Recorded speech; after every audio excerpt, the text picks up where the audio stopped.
guys, welcome to Bachelor. My name is Joker with a face for radio and a voice for print. Forgive me, my voice is a little scratchy. I don't know if I got a bug or something over the holidays, but talking for about 10 or 15 is about all the gas I have in me. And if it sounds a little scratchy, I apologize. It's not my recording audio or my recording equipment. It is actually me today. So an entitled Gen Z brat who went viral for basically complaining about having a 9-to-5 job and complaining she wasn't paid for her commute time. Well, she's been laid off after 2 months. I bet she wishes she had a job now. So I did a video on this at the time, and I was talking about these companies that are either venture capital or they're known as zombie companies, which is basically begging, borrowing, or stealing money to be able to afford to keep their doors open. Now that the interest rates are going up, those companies are in a lot of trouble, and they will start to fold. Even if they start bringing down the interest rates in the next year to come, as the Federal Reserve is talking about, it will only exacerbate and prolong the problem, also while boosting the stock market. And it's basically like putting a Band-Aid on an arterial wound. And everything's still going to come crashing down. It'll just stave it off for a while and probably make it worse. So this girl went viral. It says a viral video about her 9-to-5 left people enraged. She says they're missing the point. And, of course, they have to bring politics into it. It's being used by right-wing pundits to bash Gen Z. But it's not right-wing pundits. It's basically anybody that's older and been in the job market more than 15 minutes. And this is back October 26th. And she's just complaining about how her commute was long and it costs money to run subways and drive cars. And she had to move closer to where her business was. Yeah, and at the time that I talked about this, I said, look, I worked a 9-to-5. Actually, I worked an 8-to-6 because I was a network engineer. And then with my commute, my day was closer to like a 7-to-7. I still managed to go to the gym. I still managed to date. I still managed to have a dog. I still managed a normal life. And she just felt like, well, I don't even have enough time to date or work out or barely shower. So that's what she got roasted for. Well, after she went viral, it turns out she got laid off because she was working for a venture capital business. And venture capital is pretty much where somebody's like, here's some money, see if you can do something and make a business out of this. And when that money dries up, that's it. It's over. It's game over. So now you notice, even though she was complaining about money and the amount of hours she worked, she's got a ring on just about every finger. She's got the fake lashes. She's got the salon cut eyebrows. You can see her hair color is naturally brown. So of course she's got the visit to the hairstylist to get the blonde hair. She's got the fake nails. You know, maybe this is crazy, but if she's spending $200 or $300 a month just on keeping her appearance. If I'm supposed to feel bad for you that you can't afford, I don't know, life, and then I see you with all the makeup and the rings and the jewelry and the lashes and the hair and all this other stuff, you're going to have a hard time convincing me of that. They say, oh, there's one more thing before I start reading the article.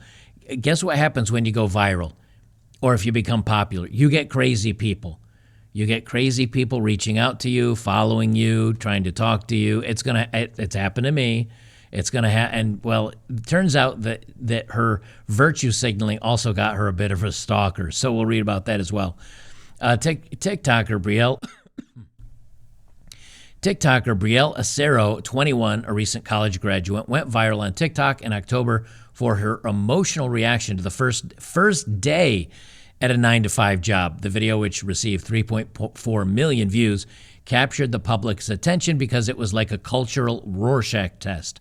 Someone who saw the video thought Acero came off as entitled and exemplified the younger generation's lack of work ethic. In contrast, others sympathized with a young woman who's just beginning to understand how hard it is to find work-life balance in modern-day America. Now, here's why you don't feel sorry for her about her work-life balance. This was on the first day. And the snowflake found out Oh, work sucks. Now, is she one of the ones that claims probably that patriarchy is bad and men are toxic? I imagine so, because she went to college. She's a college graduate. So now she's probably $100,000 to $200,000 in debt, no job, and she's going to find out, hey, you know what? Having a job to have to support yourself is not so great. Had she played her cards right, she probably could have found a successful young gentleman to wife her up, and she could stay home and relax and eat bonbons and get fat, and then eventually divorce him someday. But she'd have an easy life, at least in the meantime. But on the first day, if she's already complaining about work-life balance, let me tell you, you got a long road ahead of you. And this is why a lot of younger generations get roasted today. Because whether it was military that I was in, whether it was a lot of the jobs I was in, I was working 12-hour days. And I was also, in many cases, I had an 8-hour job per day and then a 4 or 5 or 6-hour part-time job, just so I wasn't living out of my car. So yeah, we're going to have a hard time empathizing with Miss Thing here that's got all the money for the nails. And in the meantime, I was glad to have 2 jobs, sleeping in my car, eating like hot ramen. I considered that a win. She says, I'm so upset. She said in the video, I get on the train at 7:30 and I don't get home until 6:15. I don't have time to do anything. Look, that's not even a 12-hour day. I know a lot of you guys hustle for 12 hours, like sun up, sun down, and then some. You still go to the gym. You still maintain a family or a relationship. You still have a pet. Maybe you have kids. And I can't feel sorry for somebody that's looking at a 10 and a half hour day or something like that. It's not ideal. It's not ideal, no. But this is your first day. I don't have time to do anything. I want to shower, eat my dinner, and go to sleep. I don't have the time or energy to cook my dinner either. I don't have the energy to work out. Like, that's out the window. I'm so upset. Oh my God. Well, anyway, it turns out she got booted. Let me pull up the right video here. A graduate who went mega viral with a tearful reaction to her first 9-to-5 job says she's been laid off literally 2 months later. Brielle Acero blew up. I read all that stuff. College graduate who blew up online after sharing her struggles with working life has announced on TikTok she was laid off. In October 21, the 21-year-old Brielle Acero went mega viral and made media headlines when she posted a tearful video calling out the struggles of the 9-to-5 work culture she was experiencing for the first time. And the upload, which received 3 million views to date, we already talked about that. At the time, Acero told Business Insider in an email statement that she was very grateful to have a job, but that it is discouraging and understandable why Americans are burnt out and mental illness levels are high, says the girl who got a 9-to-5 job in Manhattan and graduated from probably a prestigious school and was probably getting close to 6 figures. And on the first day, she's already complaining about Americans being burnt out and mental challenges. Let's go talk to Randy, the welder, who works 12 hours a day, and maybe his wife has a part-time or a side hustle so they can afford the mortgage at astronomical rates and their 2 kids. Like, she's single. She's in Manhattan. She's spoiled. She can go home and stay with mommy and daddy. She doesn't know what it means to really have to work to pay the bills. I guarantee you she's got a bailout and her high school bedroom waiting for her if she decides to go home. So she doesn't know anything about burnout. She does probably know something about the mental issues, though. On December 16th, Acero posted once again to TikTok, said she had been laid off from a role which she had said taken her 5 months to find and she had moved to New York City for. Acero said she'd been let go from the startup, okay, and that's clutch, as they didn't have the workload or the bandwidth to train her or give her the work she was hired to do. In an email statement to Business Insider, she said the layoff had absolutely nothing to do with the previous viral video. They said there were no hard feelings. In her video, she said the former boss had praised her performance and she expected a good reference. Yes, I'm sure you did wonderful and your performance was exemplary after 2 months. Here's the clutch right here. Startup. This is a startup. This is venture capital. I understand as a young woman, she doesn't understand this stuff. And she got a job and she didn't understand what venture capitalism is or what startups are. She doesn't know that's mostly borrowed money and hoping that they come up with a service or a product that takes off. And when it doesn't, she's dumped. But I also guarantee she could have a job and not in Manhattan or someplace else, but that would require her to make sacrifices. That would require her maybe to make less money than she wants to make or needs to make because of her really expensive, I don't know, media social engineering degree or whatever. She told her followers she needed a new role by January 2nd, and she wasn't optimistic about her chances, given many companies would pause recruiting over the holiday period. She also listed all her achievements, including obtaining a degree. No, it's just money. Working internships. Okay. Building a portfolio, whatever that means. Those are buzzwords you put on a resume. But still, she found the idea of re-entering the job application process daunting. I have done everything I possibly could have, and it's still not enough. That's not true. That's where the entitlement and people of my generation make fun of this gal. When I got out of the military, I had so many like random jobs. I worked as a dishwasher. I worked at a Winn-Dixie grocery store as a guy cutting steaks and working in the meat department. Why? Not because that was my aspiration to lead a better life, not that that was going to take me anywhere in life. It paid my car payment and my car insurance. And that's about all I could afford. So I slept in my car.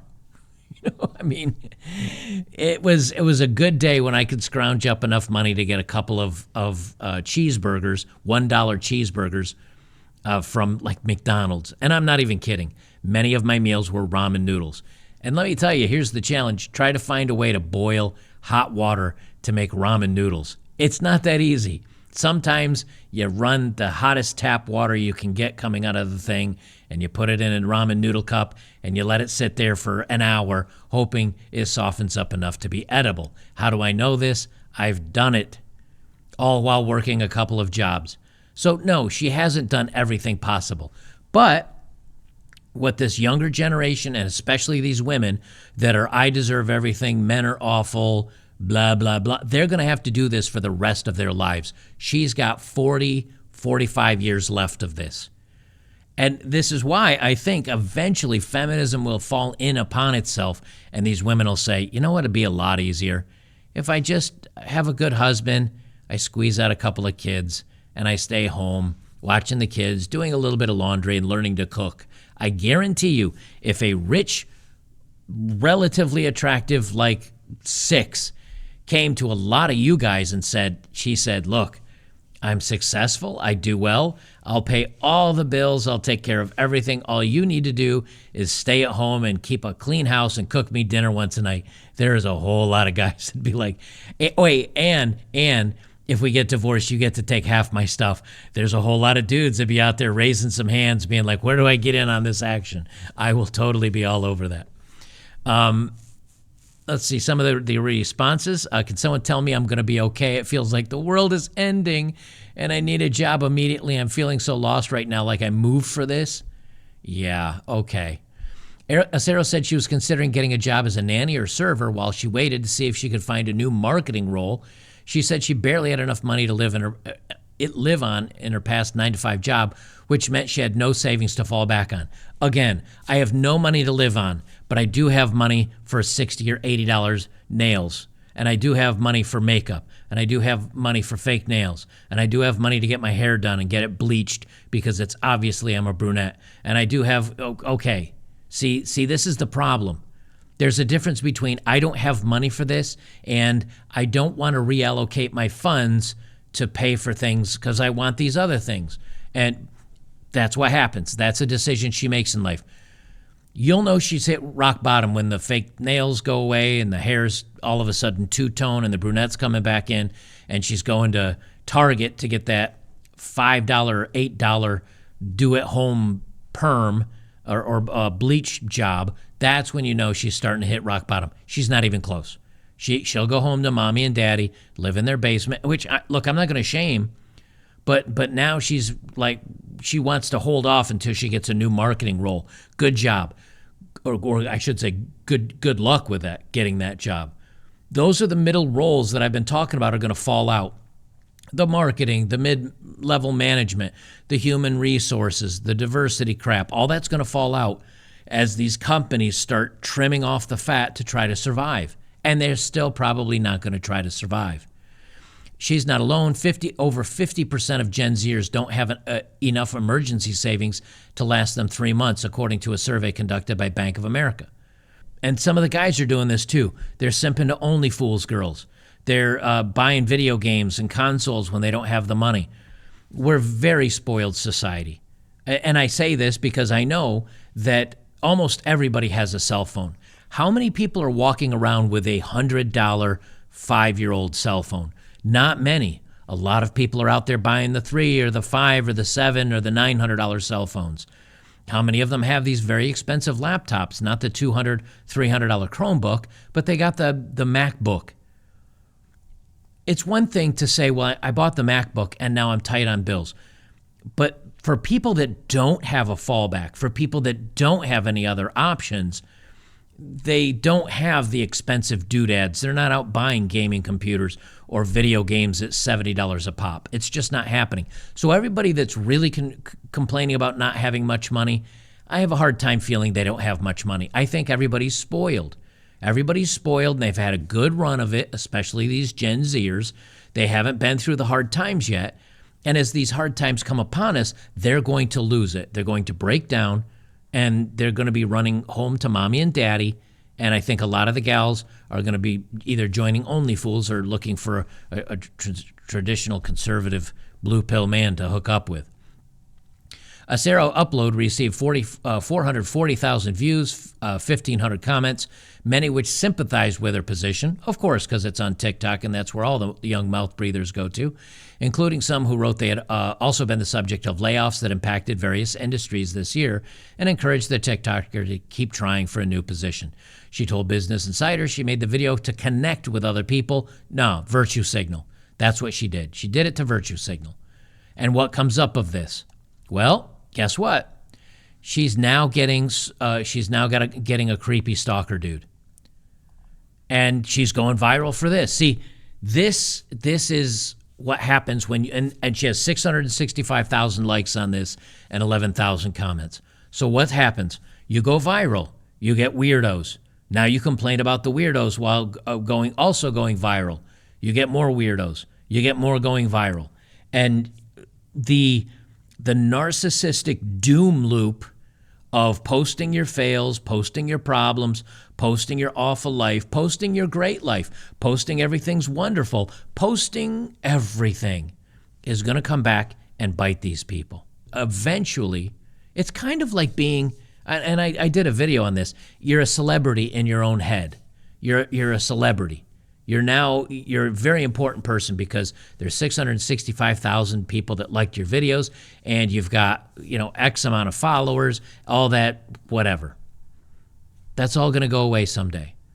And some people can handle that. A lot of these young people can't. I was a nobody before I started my YouTube channel.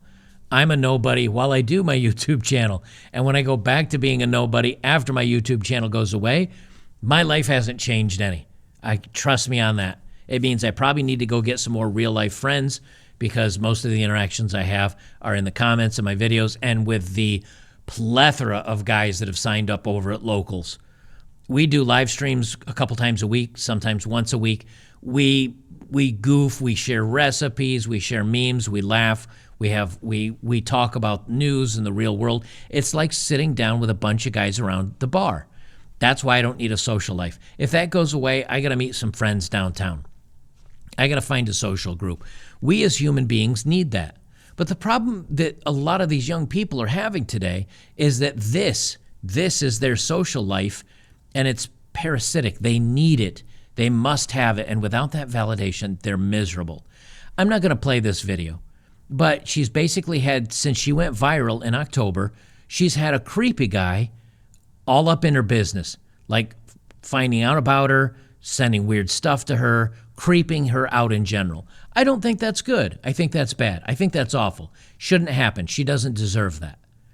But when you get yourself out there to where anybody in the world can connect with you, follow you, see what you're up to, know where you're going, there are people, and you guys know this, where if you take a video walking down the street and you happen to show a sign in the background and they know you're in New York, there are guys that can reverse engineer a reflection out of a windshield and find out what store in upstate New York you were filming in, and they know you now live in Buffalo, New York. And then they'll start looking for your name at the college. And before you know it, they know everything about you. This is one of the dangers. You have to understand that you either need to protect yourself or life is going to come at you fast. Life came at her fast. And I'm not saying she deserves any of this, but this is what you get when you go viral and you put your business out on the internet. Lastly, I'll leave it with this. This is from Market Watch. Zombie companies already make up 11% of U.S. listed stocks. This is 3 months ago.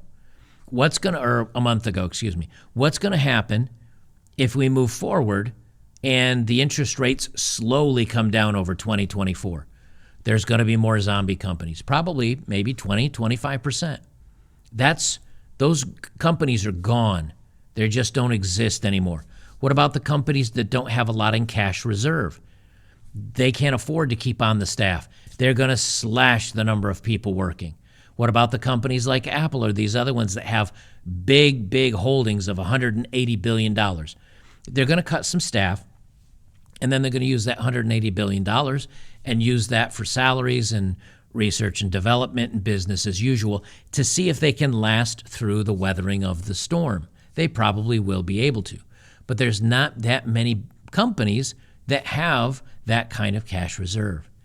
And so you're going to see more and more companies close the doors.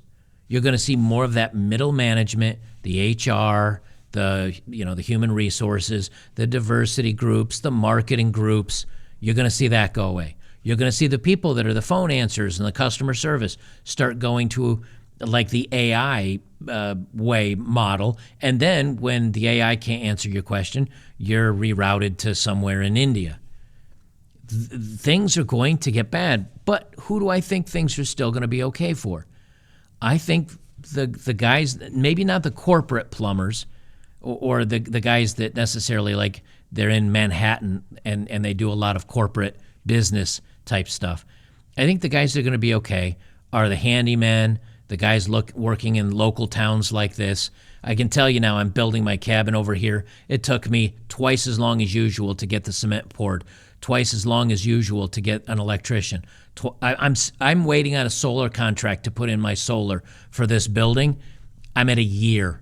I've had 3 companies I've done research on that were decent. None of them were either able to get me the contract or they didn't have enough workers to install the solar. My roof is not on my building yet over there. I'm trying to get roofers, getting guys to come over and stain the place. Yes, you can say, well, they're menial labor jobs. But I'll tell you, if there's not many of them, and you go to somebody and somebody says, I need a roof on this building, and it used to cost $10,000, and you say, okay, I'll do it for $20,000. And they say, I'm not paying that. You say, okay, get a hold of me when you're ready to pay that. And then they can't find anybody else to put a roof on their building. Guess what's going to happen? They're going to call that roofer back and they're going to say, $20,000 you said? Yep, all right, do it.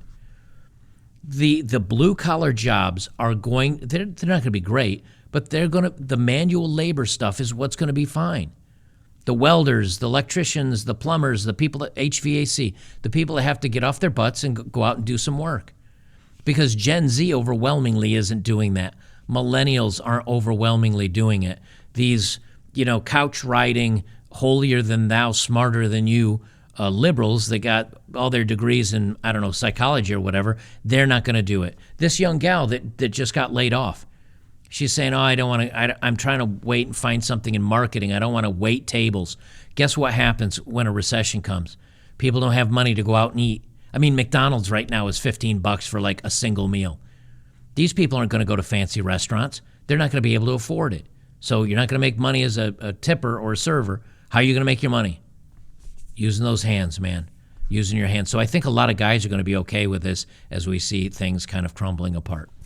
Guys, I still am kind of pushing for more supporters over on Locals. It allows me to not have to worry about YouTube as much. Please come over and become a supporter today. We got a great group of guys over there. Great group of guys. Our movie night streams have 200 people. They're all supporters, so it's a very close-knit, like everybody knows everybody. We got a great group of guys. Come over in today. I'd really appreciate it if you did. And I think you'll get a good sense of community with like-minded people if you do. I will leave it there, and we will see you guys in the next one.